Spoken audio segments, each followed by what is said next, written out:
ఇలా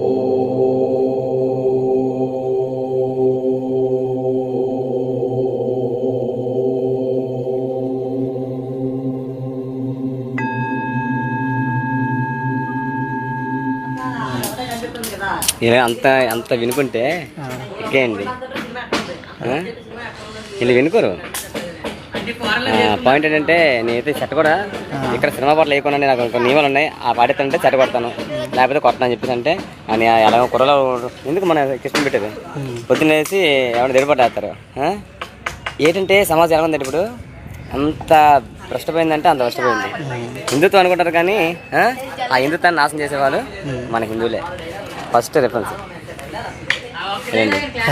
అంతేదే. కానీ అందుకని మన వాళ్ళకి కొంచెం అర్థమయ్యేలా చెబితే నేను యాక్చువల్లీ నేను అర్థమైనా చెప్తాను. మీకన్నా నేను చాలా చెప్తాను అక్కడ. అయితే ఏంటంటే విన్నా ఏదో చేసేస్తున్నావు గుడ్డిగా అని అనుకుంటా తప్ప కానీ అది నిజమా అబద్ధం అనేది తెలియట్లే. ఇప్పుడు ఈ సంవత్సరం నేనేమనుకోవడం అంటే ఇప్పుడు ఎక్కడెక్కడైతే మనకి ఈ మండపాలు ఉన్నాయో మండపాలు ఉన్న చోటకెల్లా వెళ్ళి ఎవరైతే నిర్వహించే వాళ్ళు ఉంటారు నిర్వాహకులు వాళ్ళందరికీ కూడా వీలైనంత వరకు మండపాల్లో మన దేవుడి పరువు తీసేసుకునేలాగా మనమే ఏవైతే ఇప్పుడు ఇంకా చాలా ప్రోగ్రామ్స్ చేయొచ్చు. రికార్డ్ డాన్సులు మానేసి ఇంకా చాలా ప్రోగ్రామ్స్ చేయొచ్చు.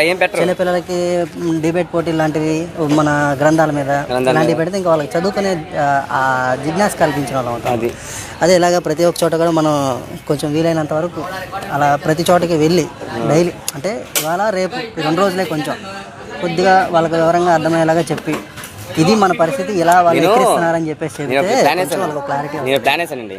భగవద్గీతలోని ఎవరు 25 శ్లోకాలు కరెక్ట్గా చెప్తారో వాళ్ళకి నేను 5,000 ప్రైజ్ మనీ కూడా చెప్దాం అనుకుంటున్నాను. ఇప్పుడు ప్రస్తుతం నేను కూడా అదే చెప్తున్నాను. ఇప్పుడు ఏంటంటే ఇప్పుడు మనం చెప్పినవన్నీ కూడా కరెక్ట్గా పాటించి ఏ మండపాలు అయితే చేస్తారో ఆ మండపాలను ఎంచుకుని మనం ఒక గిఫ్ట్ దీని కింద అదే ప్లాన్ చేశాను. ఇప్పుడు 25 అంటే ఒక్కొక్క అధ్యాయం ఇప్పుడు మన భగవద్గీత ఉంది 9 అధ్యాయాలు ఉన్నాయి.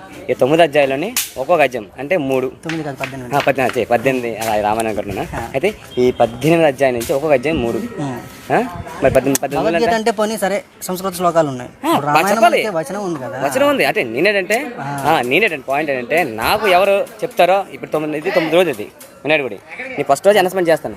అనౌన్స్మెంట్ చేసి ఇది ఒక ప్రోగ్రామ్ చేస్తాం. అలా కదా నేను పెడతాను ప్రోగ్రామ్ పెట్టి ఎవరు నేను వచ్చి పెడతాను కావాలంటే ఒక 5 ఇదే టెంపుల్ అమ్మో టెంపుల్ రాస్తాను అనుకోండి. ఇక్కడ దేవుడు పాటలు లేరు అట్లా ఓన్లీ సెట్ పెడితే ఇక మహానుభావుడు ఉన్నాడు కదా.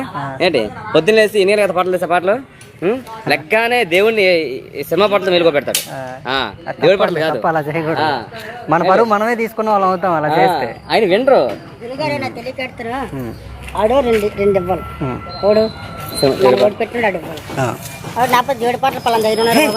దీనికి మనం అలా మనం చెప్తాం. ఇప్పుడు అలా కాదుగా. ఇప్పుడు మీకు అందుకని నేను చెప్తున్నాను కదా. ఇప్పుడు మీకు ఒకవేళ కావాలనుకుంటే సెట్ 20,000 ఇచ్చావు. సెట్ 20,000 ఇచ్చినప్పుడు దేవుడి పట్ల ఎత్తారా సినిమా పట్ల ఎత్తారా అది మీరు అడగాలి. అసలు పండ మీదే అలా దేవుడి దగ్గర సినిమా పట్ల ఎత్తారా పండ మీది చెప్తాను మరి. ఇవ్వలేకపోతే ఏడు చెప్తాం. తీసుకోగలను అతను ఎక్కువ చెప్పడమా అంత దేవుని పెట్టారు. అలా కాదండి. ఇప్పుడు ఒకవేళ మీరు వేస్తాను ఇప్పుడు మీరు ఎట్లాంటి సెట్లు యూజ్ చేస్తున్నారో చెప్తే పోనా ఆ దేవుడి పాటలు ఎలాంటి పాటలు కావాలి మన చాగంటి కోటేశ్వర గారి ప్రవచనాలు ఉన్నాయి అలాంటివన్నీ కూడా మేము ఇస్తాం పోనీ కావాలంటే.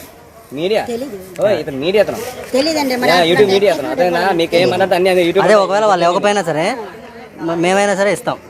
మీరు అది కరెక్ట్ గా పొద్దున్నే లేచి మామూలుగా సినిమా పాటలు అవి వేయకుండా ఉంటాం.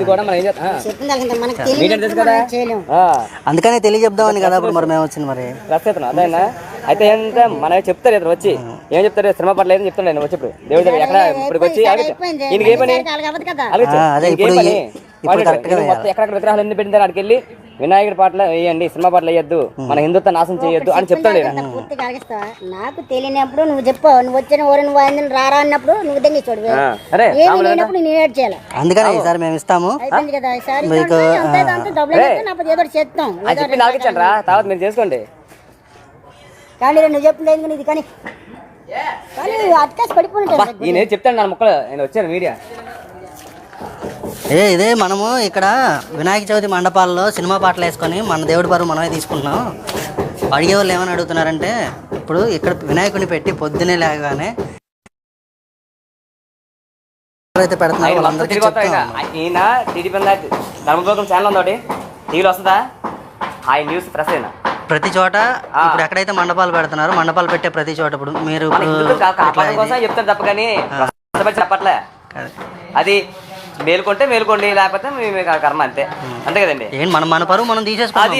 సినిమాల డబ్బు ఖర్చు పెట్టి మండపాలు పెట్టుకొని మండపాల్లో వినాయకుడిని పెట్టుకొని వినాయకుడి పరువు మనం తీసేసుకుంటాం.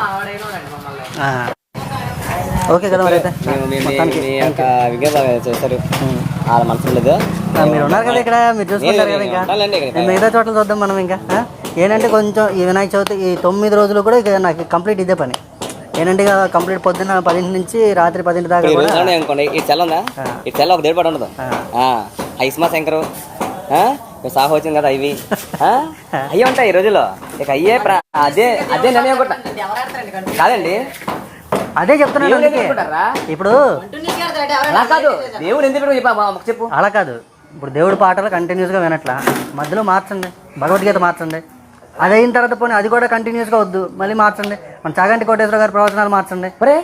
పాయింట్ వద్దాం రే, కరెక్ట్గా ఆలోచించరా. చాలా ఉన్నాయి మనం పెట్టుకోవాలంటే. మసీద్కి వెళ్ళు, మసీదులో ఎక్కడైనా ఆ చదివిన దగ్గర ఎక్కడైనా చిన్న ఫంక్షన్ చేస్తున్నా ఎవడైనా సినిమా పాటలు పెట్టడం చూసామా. చర్చిల్లో మైకుల్లో కానీ సినిమా పాటలు వేయడం చూసామా. పాటలు లేకపోయినా సరే అపర గార్ధవ స్వరాలు గాడిద గొంతులు వేసుకుని వాళ్ళే పాడేస్తారు కానీ సినిమా పాటలు వేయరు. ఒక సంగీతం ఉండదు. మనకి ఎందుకు ముందుగా మనం ముందు అభిమానించాల్సింది మనం సినీ హీరోలు, సినిమా ఫీల్డ్ వాళ్ళని రోల్ మోడల్స్ అమ్మా వాళ్ళని పట్టించుకోవాలి. డోల్ డప్పులతో స్వరాలతో పాడిన సంగీతాలు మనకు బొచ్చు చూడండి. త్యాగరాజు గారు అయినండి. మనకి ముందు హిందుత్వాన్ని కాపాడడానికే ఈ యొక్క ఈయన కృషి ఏంటంటే మన పరువు మనం తీసుకుంటున్నామని చెప్పాలి. ధర్మపోగ్రం ఉందా ఛానల్లో, ఆయనలో ఆయన కానీ యూట్యూబ్ కూడా తెలుస్తుంది. ఈయన వస్తారు యూట్యూబ్లో. అయితే పాయింట్ ఏంటంటే మేల్కోమని చెప్తాండి, మాకేమి అదే అంత పాయింట్. మేల్కొని అంత మంచిదండి. సరే, ఎక్కడ ఎంతవరకు వీలైతే అంతవరకు మీకు వీలైనంత వరకు సినిమా పాటలు ఎక్కడ నేస్తే చెప్పండి. మన పరువు మనం తీసేసుకోవద్దు, మన పరువుతో పాటు దేవుడి పరువు కూడా తీయద్దు అని. సరే, ఇంకేంటంటే మరి.